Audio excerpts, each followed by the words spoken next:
Hi viewers, welcome to our channel. Chandrababu Naidu గారు ఒక key decision తీసుకున్నట్టుగా ఒక వార్త వస్తుంది. అంటే టీడీపీ ఎమ్మెల్యేలు ఎవరైతే ఉన్నారో వాళ్ళని క్రమశిక్షణలో పెట్టేందుకు కొన్ని కఠిన చర్యలు తప్పనిసరి అవసరం అని చెప్పేసి చెప్తున్నారు. మరి ఇప్పుడు ఎటువంటి నిర్ణయాలు తీసుకుంటున్నారు? మరి రీసెంట్ టైంలో మనం చూస్తాం 48 మంది ఎమ్మెల్యేలకు నోటీసులు ఇవ్వడం, ఇలా కొంత అబ్జర్వేషన్లు అయితే పెట్టడం చూస్తున్నాం. సో మరి ఎటువంటి పరిణామాలకు దారితీయచ్చు, ఎలా ఉండొచ్చు మున్ముందు టీడీపీ పార్టీకి సంబంధించి ఇప్పుడు దీని గురించి డిస్కస్ చేయడానికి ప్రజెంట్ మనతో పాటు సీనియర్ జర్నలిస్ట్ దుర్గవడ్లమణి గారు ఉన్నారు. వారిని తెలుసుకునే ప్రయత్నం చేద్దాం. నమస్కారం మేడం. నమస్తే అండి. సో ఈసారి నుంచి టీడీపీ ఎమ్మెల్యేలు ఎవరైతే ఉన్నారో వాళ్ళతో కాస్త కఠిన నిర్ణయాలు, కఠిన నిబంధనలు పాటించే విధంగా చంద్రబాబు నాయుడు గారు అయితే చర్యలు తీసుకుంటున్నట్టుగా తెలుస్తుంది. మరి ఇది మంచి పరిణామమేనా? దీన్ని ఏ విధంగా చూడొచ్చు అంటారు మేడం? చాలా లేట్ అయింది నన్ను అడిగితే. అంటే బెటర్ లేట్ దాన్ నెవర్ అంటారు, కానీ ఇది ఎప్పుడో చేయాలి. అంటే పార్టీ అధికారంలోకి వచ్చాక 3 నెలలకే మొదలు పెట్టాలి. బికాజ్ మీకు అసలు పార్టీ ఓడిపోవటానికి 2019లో ఒక రకంగా ఎమ్మెల్యేల పనితీరు సరిగా లేకపోవడం, ప్రజలు వాళ్ళని వద్దనుకున్నారు. చంద్రబాబు నాయుడు గారు కావాలనుకున్నా, అంటే చంద్రబాబు నాయుడు గారిని కావాలనుకున్నా ఎమ్మెల్యేలను వద్దనుకున్నారు. ఎందుకంటే ఎమ్మెల్యేలను ఎన్నుకునేది ప్రజల్లో తిరగటానికి, ప్రజల కోసం పని చేయడానికి, ప్రజలే మా ఊపిరని అనుకోవడానికి. అది వదిలేసి మాకు ఇవాళ కొత్తగా పదవి వచ్చిందని కొంతమంది కొత్తగా ఎన్నికైన వాళ్ళు, పాత వాళ్ళు మేము సీనియర్స్ మేమెందుకు పని చేయాలని. ఇప్పుడు రాజుగారు పాలు కథ మీకు తెలుసు కదా. సర్లే పక్కవాడు పాలు పోస్తాడు, రాజుగారు పాలు పోయమన్నారు ఒక పెద్ద గంగాళం పెట్టి. ప్రతివాడు పక్కవాడు పోస్తాడని ఎవడికి వాడు నీళ్లు పోసి, అలా ఉంది పరిస్థితి. కాబట్టి 16 నెలలకే కళ్ళు తెరిచారు. అట్లీస్ట్ ఎప్పుడో 2028లో కళ్ళు తెరవకుండా చంద్రబాబు నాయుడు గారు ముందే మేల్కొని దిశానిర్దేశం చేశారు, చెయ్యాలి. ఎందుకంటే పార్టీ బలంగా ఉండాలి అంటే, పార్టీ అంటే ఒక చంద్రబాబు నాయుడు గారు పని చేస్తే సరిపోదు కదా. ఒక మనిషి 175 మంది తరఫున పనిచేయరు. ఒక మనిషి కోసం పనిచేస్తారు. మహా అయితే 2 మనుషులు పని చేయగలరు. సో ఒక చంద్రబాబు నాయుడు గారు పనిచేసి ఒక లోకేష్ పని చేస్తే పార్టీ ముందుకు వెళ్ళిపోదు. తెలుగుదేశం పార్టీ ఇవాళ కాదు, మొదటి నుంచి కూడా క్రమశిక్షణ కలిగిన పార్టీ అనేది అందరికీ తెలుసు. 43 ఏళ్ళు ఒక పార్టీ మనుగడలో ఉండి ఈ రోజు కూడా ఇంకా తెలుగుదేశం అంటే ఒక మంచి పార్టీ అనే గుర్తింపు తెచ్చుకుందంటే దానికి కారణం క్రమశిక్షణ. ఖచ్చితంగా ఏ పార్టీకైనా ఉండాల్సింది అది. ఆ పార్టీలో క్రమశిక్షణ లేకపోతే ఎలా ఉంటుందో మనం ఒక బీఆర్ఎస్ చూస్తున్నాం. ఈవెన్ కాంగ్రెస్ లో క్రమశిక్షణ లేదు. 100 సంవత్సరాలు పైబడి చరిత్ర కలిగిన కాంగ్రెస్ కి ఒక క్రమశిక్షణ లేదు. సరే, వైసీపీ సంగతి అందరికీ తెలుసు. అందుకని ఒక పార్టీ మీకు బీజేపీలో మళ్ళీ క్రమశిక్షణ ఉంటుంది. ఎందుకంటే ఆర్ఎస్ఎస్ బ్యాక్గ్రౌండ్ కాబట్టి ఆర్ఎస్ఎస్ లో చాలా నియమ నిబంధనలు ఉంటాయి, చాలా సిస్టమేటిక్ గా ఉంటారు. సో ఒక పార్టీ బాగుండాలంటే ఖచ్చితంగా చాలా కఠిన నియమాలు ఉండాలండి. అప్పుడే ఎవరైనా కూడా అందులో ఉండగలరు, ఆ పార్టీ మనగలరు. కాబట్టి ఇవాళ ఆయన ఏం చెప్పారంటే, మీరు మొట్టమొదట 1వ తారీఖున వెళ్ళి పింఛన్లు పంపిణీ చెయ్యండి. వితంతువులకి, తర్వాత వృద్ధులకి వృద్ధాప్య పింఛన్ ఇస్తున్నారు కదండి, అవి 2 వాళ్ళ నియోజకవర్గాల్లో వాళ్లే వెళ్ళి చెయ్యాలి. చంద్రబాబు నాయుడు గారు ఒక్కొక్క నెల ఒక్కొక్క చోటకి వెళ్ళి చేస్తున్నారు. ఆయన చేస్తుంటే ఆ స్థానిక ఎమ్మెల్యే ఆయనతో పాటు ఉండాలి, లేదంటే వాళ్ళ నియోజకవర్గాల్లో వాళ్ళు పంపిణీ చేయాలి. ఆ తర్వాత మీరు అన్నట్టుగా ఏ రకంగా వీళ్ళకి టైం టేబుల్ ఇచ్చారంటే, ఇందాక నేను చెప్పినట్టుగా ప్రతి నెల 1వ తేదీన సామాజిక పెన్షన్లు పంపిణీ చేసే కార్యక్రమంలో పాల్గొని తీరాల్సిందే అని పార్టీ ఆదేశాలు జారీ చేసింది. వృద్ధాప్య, వితంతు వంటి పింఛన్లు తీసుకునే వాళ్ళకి ప్రభుత్వం ప్రాధాన్యత ఇస్తోంది. లబ్ధిదారులు కూడా చాలా సంతోషంగా ఉన్నారు. కాబట్టి వాళ్ళ అభిమానాన్ని కాపాడుకోవాల్సిన బాధ్యత మనందరిది అనేది పార్టీ చెప్తోంది, చంద్రబాబు నాయుడు గారు చెప్తున్నారు. అలాగే 5వ తేదీన ప్రభుత్వ స్కూళ్ల సందర్శన చాలా మంచి విషయం అండి. ఇప్పుడు మనం ఒక సజెషన్ అయితే ఏమిస్తామంటే, స్కూల్స్ కి సంబంధించి మీరు ఇవాళ మీరు చూసుకుంటే ఢిల్లీ పేలుళ్ళు చూశారు మీరు. మనకి ఏమనాలి, సైనికులు తగ్గిపోతున్నారు. సైనికులు తగ్గిపోవడం ఎందుకు వస్తుంది అంటే, కొంతమంది రిటైర్ అయిపోతూ ఉంటారు, చాలా తక్కువ మంది ఉన్నారు. మీకు ఎక్కువ నార్త్ నుంచే మనకి సైనికులు వెళ్తూ ఉంటారు, సౌత్ నుంచి తక్కువ. మనం చదువుకు ప్రాధాన్యత ఇస్తాము, వాళ్ళు దేశం కోసం ప్రాణాలు అర్పించడానికి ముందుకెళ్తారు. కాబట్టి స్కూల్స్ నుంచే నేననేది పిల్లల్లో ఆ దేశభక్తికి రగిలించాలి. వాళ్ళు ఖచ్చితంగా అసలు మనకి ఒక కంపల్సరీ పెట్టాలండి. ఇప్పుడు కొన్ని దేశాల్లో ఉంది కదా, వాళ్ళు సైనిక శిక్షణ తీసుకోవాలి, వాళ్ళు అందులో పని చేశాకే మళ్ళా జనజీవనంలోకి రావాలని. అలాగే ఒక ఏడాదో 2 ఏళ్ళలో మస్టుగా అమ్మాయిలేంటి అబ్బాయిలేంటి శరీర దారుఢ్యం ఉండేవాళ్ళు అందులో పని చేయాలని ఒక నియమం పెడితే బాగుంటుంది. సో దానికి అనుగుణంగా స్కూళ్ళల్లో అలాంటి ప్రబోధ జరగాలి. తర్వాత స్కూల్స్ లో నేను అంతకు ముందు కూడా చెప్పాను, ఒక సైకాలజీకి సంబంధించి సైకలాజికల్ గా బాధపడే పిల్లలకి ప్రత్యేకంగా ఒక పీరియడ్ ఉండాలి, ఒక కౌన్సిలింగ్ పీరియడ్ అనేది ఉండాలి. ముఖ్యంగా ఒక కౌన్సిలర్ ఉండి వాళ్ళతోటి వీళ్ళు వాళ్ళ బాధలు పంచుకోగలగాలి. అంటే వాళ్ళ వ్యక్తిగత గోప్యతని పంచుకునేలాగా ఆ వ్యక్తి ఉండాలి. సో దాన్ని కూడా ఇంప్లిమెంట్ చేయాలి. తర్వాత వాళ్ళ చేత మొక్కల పెంపకాలు, అంటే మొక్కలంటే పెద్ద పెద్ద వృక్షాలు కాదు, చక్కగా ఆకుకూరల మళ్ళు లేదంటే కాయగూరల మళ్ళు. స్కూల్స్ లో చాలా ప్లేస్ ఉంటుంది కదా, కొన్ని స్కూల్స్ లో ప్రభుత్వ పాఠశాలలు చాలా పెద్దగా ఉంటాయి, మనకి గ్రౌండ్స్ కూడా ఉండేవి, ఇప్పుడేమో నాకు తెలియదు కానీ. సో కొంత భాగాన్ని అంటే ఇది ఒక సరదా. మాకైతే ప్రతి క్లాస్ లోనూ 1వ క్లాస్ నుంచి కుట్లు అల్లికలు కంపల్సరీ ఉండేవి, సంగీతం కంపల్సరీ ఉండేది, దేశభక్తి గీతాలు నేర్పించేవాళ్ళు, అది కాకుండా మోరల్ పీరియడ్ ఉండేది. అవన్నీ చాలా అవసరం అండి. ఈ రోజు కూడా మేము చిన్నప్పుడు నేర్చుకున్న పాటలే ఇప్పుడు పాడుతున్నాము. కుట్లు అల్లికలు అప్పుడే నేర్చుకున్నాం మేము అన్ని. మీరు నమ్మరు, ఇప్పుడు ఎంబ్రాయిడరీస్ అవంతా కూడా నేర్పించేవాళ్ళు మాకు. నేను 3వ క్లాసులో ఒక తరగడా గలేబు కుట్టా చేత్తో. ఆ గలేబు కూడా చక్కటి, మీకు ఆ స్టిచ్ పేరు నాకు గుర్తులేదు, అలా కొత్త కొత్త స్టిచెస్ నేర్పించేవాళ్ళు. ఇప్పుడు ఏదీ లేదు. ఇప్పుడు మనం ఇటు చదువు లేదు, అటు మనకి వేరే పనులు రావు, అంటే ఎక్స్ట్రా కరిక్యులర్ యాక్టివిటీస్ లేవు. మస్ట్ అండ్ షుడ్ గా మీరు స్పోర్ట్స్ లో పాల్గొవాలి, ఇవన్నీ మస్ట్ చేయాలండి. కాబట్టి వీళ్ళు వెళ్ళే వాళ్ళు ఫస్ట్ ఈ ఎమ్మెల్యేలు కూడా, ఇప్పుడు పోలీసులు చూడండి ఇంత పొట్ట వేసుకుని ఉంటారు, ఉండకూడదు, వాళ్ళకి సస్పెండ్ చేయాలి వాళ్ళని నన్ను అడిగితే. వాళ్ళు ఈవెన్ ఎమ్మెల్యేలు వాళ్ళు ఒళ్ళు పెంచేసుకోవటం కాదు, దే హ్యావ్ టు మెయింటైన్. అప్పుడే కదా పిల్లలకి వాళ్ళు ఏమైనా చెప్పగలరు. మనిషి తక్కువ తినాలి, ఎక్కువ పని చేయాలండి. మనం ఎక్కువ తిని తక్కువ పని చేస్తాం.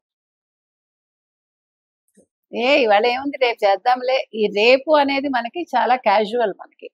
ఇప్పుడు మీరు ఒక అబ్బాయి చేత మీరు ఒక పని చేయించండి, మీతోటి పని చేసే వ్యక్తి చేత, ఏంటి నువ్వు చెప్పేది ఏంటి నేను చేసేది.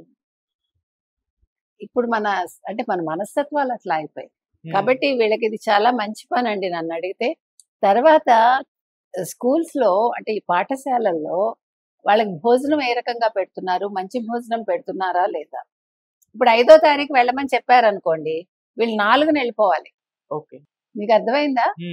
మీరు 5న వస్తారని ఏం చేస్తారు, మీకు మంచిగా వంట చేయిస్తారు, అంత పరిసరాలు అంతా పరిశుభ్రంగా పెట్టేస్తారు. చంద్రబాబు నాయుడు గారు 5వ తారీఖున వెళ్ళమంటే మీరు 4న వెళ్ళండి, 5న వెళ్ళండి, అప్పుడు మీకు అక్కడ అసలు సిచ్యువేషన్ ఏంటో తెలుస్తుంది.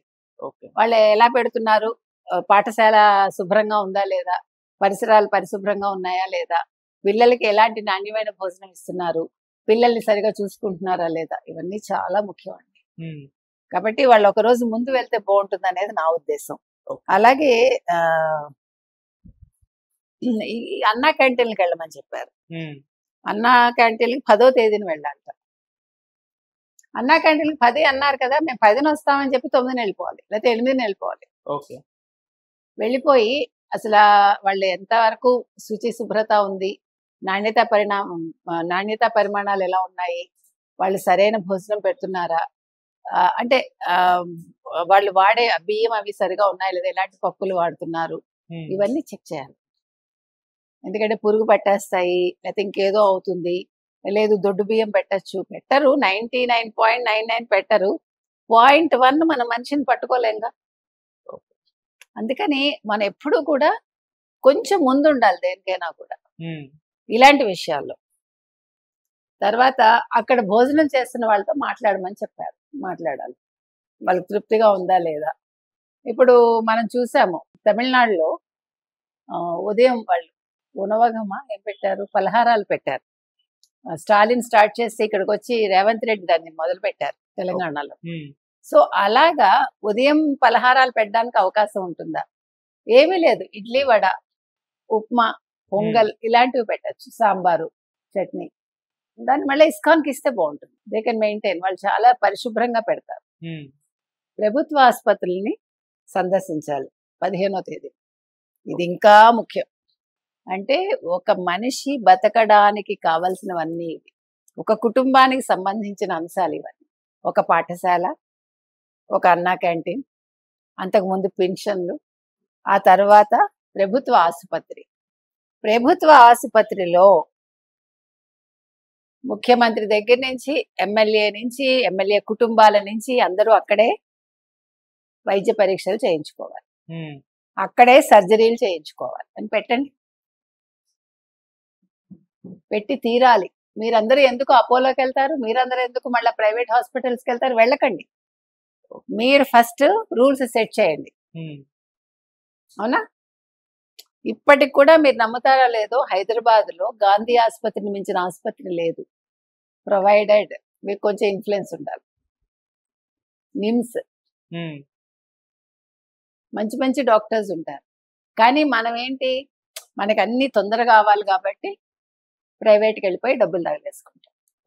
మీకు కోవిడ్ టైంలో గాంధీ ఆసుపత్రి ఎంత అద్భుతంగా పనిచేసిందండి.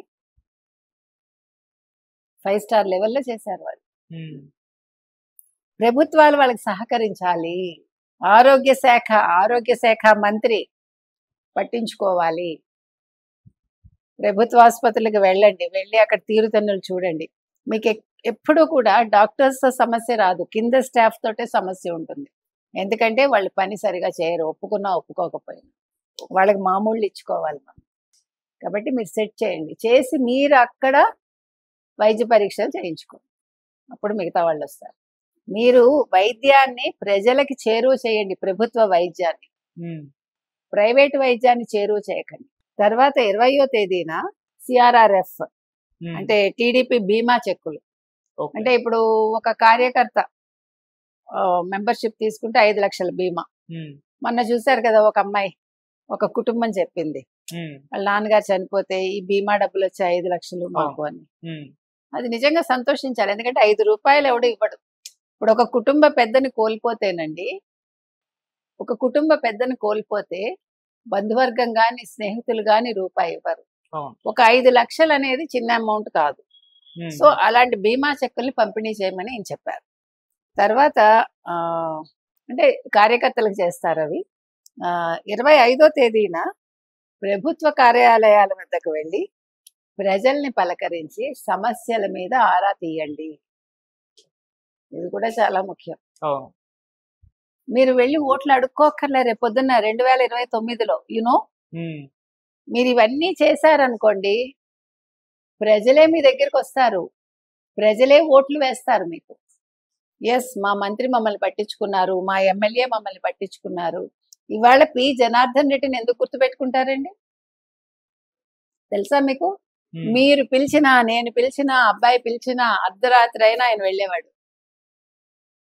ఆయన చనిపోవటానికి కారణం ప్రజలు గుమిగూడడం వల్ల. ఊపిరి సలపక చచ్చిపోయాడు ఆయన. అంటే ఒక నేత అనేవాడు చచ్చిపోయాక గుర్తుండాలి, బతికుండగా గుర్తుపెట్టుకోవటం కాదు. ఇవాళకి కూడా అయ్యో జనార్దన్ రెడ్డి గారు లేరే అని ప్రజలు అనుకుంటారు. మీరు చేయలేరా? ప్రజలు మిమ్మల్ని ఎన్నుకున్నారు 5 ఏళ్ళు. మీరు వచ్చినందుకు సంపాదించుకోవటానిక? ఇవన్నీ చేసి చూడమనండి. నెలలో 1వ తారీఖు, 5వ తారీఖు, 15వ తారీఖు, 20వ తారీఖు, 25వ తారీఖు 5 రోజులు యువర్ స్పేరింగ్. అంతే. అవసరమైతే 5కి ఇంకో 5 రోజులు చేర్చండి. ముందు రోజు వెళ్ళండి. 10 రోజులు మీరు పని చేయలేరా? ఒక ఎమ్మెల్యేగా జీతం తీసుకుంటున్నారుగా. 10 రోజులు పని చేయండి నెలకి. సంవత్సరానికి ఎంత? 120 రోజులు. అంతేనా? అంతే. 5 ఏళ్ళు 600 రోజులు. మీరు 2000 రోజుల్లో మీరు పని చేసేది 600 రోజులు. 1400 రోజులు ఎంజాయ్ చేస్తారు కదా. ఇదేం పెద్ద విషయం కాదు. దీనివల్ల ప్రజలు మిమ్మల్ని ఇష్టపడతారు, మీకు అడగకుండా ఓటేస్తారు, మీరు మళ్ళా ఎమ్మెల్యే అవుతారు. మీకు గతంలో ఏం జరిగిందంటేనండి 2019లో ఉమ్, చంద్రబాబు నాయుడు గారు ఏమన్నారంటే, ఎమ్మెల్యేలు తప్పు చేశారని వాళ్ళు మీరు వ్యతిరేకంగా ఓటు వేస్తారేమో, అలా వేయకండి, చంద్రబాబు నాయుడుకే వేస్తున్నాను అనుకుని వేయండి అన్నారు. ఉమ్, సో ఎమ్మెల్యేల పనితీరు నచ్చలేదు కాబట్టి ఎమ్మెల్యేలకు వేసి చంద్రబాబుకి వేసినట్టు అవుతుందని వాళ్ళు వేయలా. ఉమ్, మీకు అర్థమైందా? అందుకని ఈసారి ముందే జాగ్రత్త పడ్డారు. ఓకే. కాబట్టి నేను చెప్పొచ్చేది ఏంటంటే, పని చెయ్యండి ఎమ్మెల్యేలు. మొన్న 48 మంది క్లాస్ స్పీకర్గా ఉమ్, తప్పులేదు. ఇప్పుడు కొడుకనేం చూడటం లేదుగా, ఆయన లోకేష్ కూడా పనిచేస్తున్నారుగా. ఓ, చెయ్యాలి. మీరు వచ్చింది ప్రజాసేవ కోసం, పదవిని ఎంజాయ్ చేయటానికి కాదు. అది పెద్ద విషయం కాదండి. ఒక్కసారి మీరు ప్రజల కోసం సేవ చేయడం మొదలు పెడితే మీకు తెలియకుండా మీరు చేస్తారు. ఉమ్, అదొక వ్యసనంలాగా మారిపోతుంది. ఇలాంటి వ్యసనాలు మంచివే. కాబట్టి ఈ వ్యసనాన్ని అలవాటు చేసుకోండి. సేవ అనే వ్యసనాన్ని ఎమ్మెల్యేలు కావచ్చు, ఎంపీలు కావచ్చు, లేదు మంత్రులు కావచ్చు, తెలుగుదేశానికి చెందిన వాళ్ళే కాదు, అన్ని పార్టీలకు చెందిన వాళ్ళు కూడా అలవర్చుకోవాలని మనం చెప్తాం. Right madam. Thank you so much.